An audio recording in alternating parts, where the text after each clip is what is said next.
Aka Cahil Batır'dan müzeyin tigiri, istelegi güldürüp çatat. Men hazır saat 6'da жұмыштан келсем, мынакей музейдин артына oyup чоң эле кишилер маршрутун коюп карап чыгат. Айтсам тотпой атат.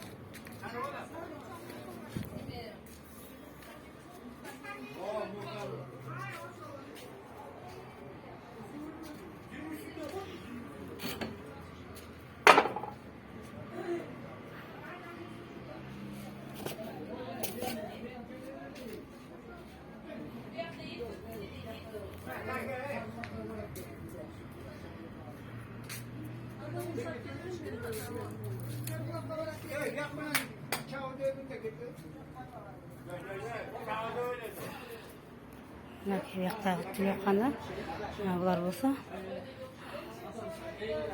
muzeyga yaqin haydab olib